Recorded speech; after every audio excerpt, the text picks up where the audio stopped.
ಯೇಸು ಕ್ರಿಸ್ತನ ಮಹಾಪರಿಶುದ್ಧ ನಾಮದಲ್ಲಿ ನಿಮ್ಮೆಲ್ಲರನ್ನು ವಂದಿಸುವಂತವನಾಗಿದ್ದೇನೆ. Praise the lord. ಶಾಲೋಮ್. ಈ ಬೆಳಗಿನ ಜಾವದಲ್ಲಿ ವಾಕ್ಯ ಓದಿಕೊಳ್ಳೋಣ. ಪೌಲನು ರೋಮಾಪುರದವರಿಗೆ ಬರೆದ ಪತ್ರಿಕೆ 8ನೇ ಅಧ್ಯಾಯ 13ನೇ ವಚನ ಓದಿಕೊಂಡು ಸ್ವಲ್ಪ ಧ್ಯಾನ ಮಾಡಿಕೊಳ್ಳೋಣ. ನೀವು ಶರೀರ ಭಾವವನ್ನು ಅನುಸರಿಸಿ ಬದುಕಿದರೆ ಸಾಯುವುದು ನಿಶ್ಚಯ. ನೀವು ಪವಿತ್ರಾತ್ಮನಿಂದ ದೇಹದ ದುರಭ್ಯಾಸಗಳನ್ನು ನಾಶ ಮಾಡುವುದಾದರೆ ಜೀವಿಸುವಿರಿ. ಈ ವಾಕ್ಯದಲ್ಲಿ ನೋಡುವಾಗ ನಾವು ಈ ಲೋಕದಲ್ಲಿ ಜೀವಿಸುವಾಗ, ಶರೀರದ ಆಸೆಗಳಿಂದ ನಾವು ಜೀವಿಸುವಾಗ ನಿಶ್ಚಯವಾಗಿ ನಮ್ಮ ಜೀವಿತ ಅದು ನಾಶವಾಗುತ್ತದೆ ಮತ್ತು ಅದು ಸಾವನ್ನು ಅಪ್ಪುತ್ತದೆ ಎಂಬುದಾಗಿ ವಾಕ್ಯದಲ್ಲಿ ನೋಡುತ್ತಾ ಇದ್ದೇವೆ. ನಾವು ದೇವರ ಪವಿತ್ರಾತ್ಮನ ಮುಖಾಂತರ ನಮ್ಮ ಶರೀರದ ಆಸೆಗಳನ್ನು ನಾವು ಸಾಯಿಸಿದವರಾಗಿ ನಾವು ಈ ಲೋಕದಲ್ಲಿ ಜೀವಿಸುವಾಗ ನಮ್ಮ ಜೀವಿತವು ನಿತ್ಯ ಜೀವಕ್ಕಾಗಿ ಅದು ತವಕಿಸುತ್ತದೆ ಎಂಬುದಾಗಿ ವಾಕ್ಯದಲ್ಲಿ ನೋಡುತ್ತಾ ಇದ್ದೇವೆ. ನಾವು ಈ ಒಂದು ದಿನದಲ್ಲಿ ಲೋಕದಲ್ಲಿ ಯಾವ ರೀತಿಯಾಗಿ ಜೀವಿಸ್ತಾ ಇದ್ದೇವೆ? ಶರೀರ ಭಾವದವರಾಗಿ ನಾವು ಈ ಲೋಕದಲ್ಲಿ ಜೀವಿಸ್ತಾ ಇದ್ದೇವಾ?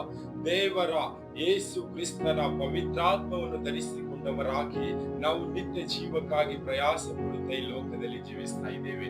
ನಮ್ಮನ್ನೇ ನಾವು ಪರೀಕ್ಷೆ ಮಾಡಿ ನೋಡಿಕೊಳ್ಳೋಣ. ಈ ಸುಂದರ ಸಮಯವಾಗಿದೆ.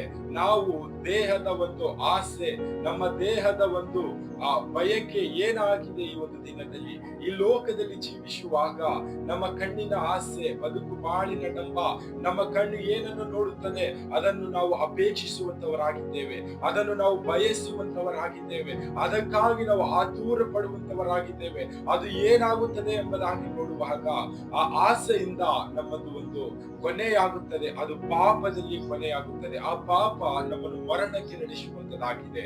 ನಾವು ನಮ್ಮ ದೇಹವು ನಮ್ಮ ಒಂದು ಬಯಕೆ ಏನಾಗಿರಬೇಕೆಂಬುದಾಗಿ ನೋಡುವಾಗ ದೇವರು ಈ ಲೋಕಕ್ಕೆ ಯೇಸು ಕ್ರಿಸ್ತನನ್ನು ಕಳಿಸಿಕೊಟ್ಟಿದ್ದಾನೆ. ಆ ಯೇಸು ಕ್ರಿಸ್ತನನ್ನು ನಾವು ನಂಬಿದವರಾಗಿ ನಿತ್ಯ ಜೀವವನ್ನು ಹೊಂದಿಕೊಳ್ಳುವುದಕ್ಕಾಗಿ ನಮ್ಮ ದೇಹದ ಎಲ್ಲ ಬಯಕೆಗಳನ್ನು ನಾವು ಸತ್ತು ಹೊಡೆದವರಾಗಿ ನಾವು ನಿತ್ಯ ಜೀವಕ್ಕಾಗಿ ನಾವು ಪ್ರಯಾಸ ಪಡುವಂತವರಾಗಬೇಕು. ನಮ್ಮ ದೇಹದ ಆಸೆಗಳು ಅನೇಕ ಇದೆ. ನಮ್ಮ ಕಣ್ಣುಗಳು ಏನೆಲ್ಲ ನೋಡುತ್ತದೋ ಅದನ್ನು ನಾವು ಅನುಭವಿಸಬೇಕೆಂಬುದಾಗಿ ನಮ್ಮ ಮನಸ್ಸು ಆತುರ ಪಡುತ್ತದೆ.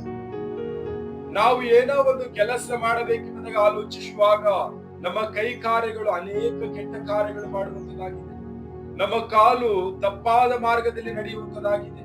ನಮ್ಮ ಆಲೋಚನೆ ಅನೇಕ ವಿಧವಾದ ಕೆಟ್ಟ ಯೋಚನೆ ಮಾಡುವಂತದಾಗಿದೆ. ಇದು ಎಲ್ಲವೂ ಕೂಡ ನಮ್ಮನ್ನು ಪಾಪದಲ್ಲಿ ನಡೆಸುತ್ತದೆ. ಪಾಪದಲ್ಲಿ ನಡೆಸಿ ನಮ್ಮ ಅಂತ್ಯ ಸ್ಥಿತಿ ಮರಣವಾಗುತ್ತದೆ. ಆ ಮರಣ ನರಕದ ಮರಣವಾಗಿರುತ್ತದೆ. ನಾವು ಈ ಒಂದು ದಿನದಲ್ಲಿ ಈ ಲೋಕದಲ್ಲಿ ನಮ್ಮ ದೇಹದ ಒಂದು ಆಸೆಗಳನ್ನು ಹೊಂದಿಕೊಂಡವರಾಗಿ ನಮ್ಮ ಜೀವಿತ ನರಕದ ಕಡೆಗೆ ನಾವೇ ನಡೆಸಿಕೊಂಡು ಹೋಗುತ್ತಾ ಇದ್ದೇವೆ. ಪಾಪದಲ್ಲಿ ನಮ್ಮ ಜೀವಿತವನ್ನು ನಾವೇ ಜೀವಿಸ್ತಾ ಇದ್ದೇವೆ.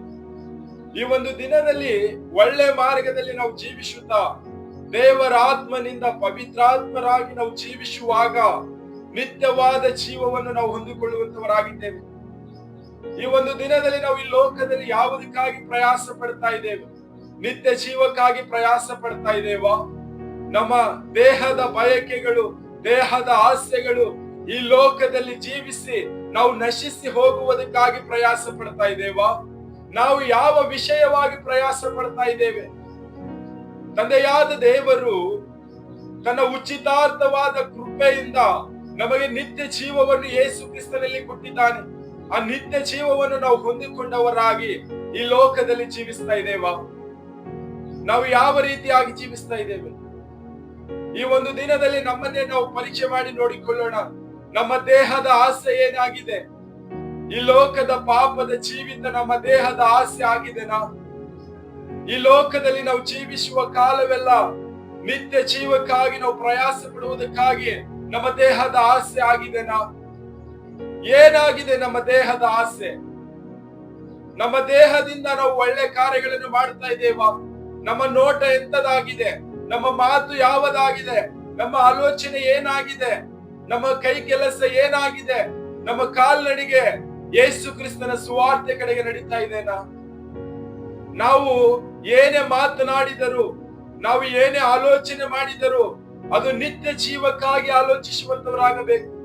ನಾವು ಏನೇ ಕಾರ್ಯಗಳು ಮಾಡಿ ಪ್ರಯಾಸ ಪಟ್ಟರೂ ಅದು ನಿತ್ಯ ಜೀವಕ್ಕಾಗಿಯೇ ಆಗಿರಬೇಕು. ಈ ಒಂದು ದಿನದಲ್ಲಿ ಈ ಲೋಕದಲ್ಲಿ ನಾವು ಪ್ರಯಾಸ ಪಡುವಂತದ್ದು ಯಾವುದಕ್ಕಾಗಿದೆ? ನಮ್ಮ ದೇಹದ ಆಸೆಗಾಗಿ, ಈ ಲೋಕದ ಪಾಪದ ಜೀವಿತ ಜೀವಿಸುವುದಕ್ಕಾಗಿ, ನಮ್ಮ ದೇಹದ ಬಯಕೆಗೆ ನಮ್ಮ ಪ್ರಯಾಸವಾಗಿದೆನಾ?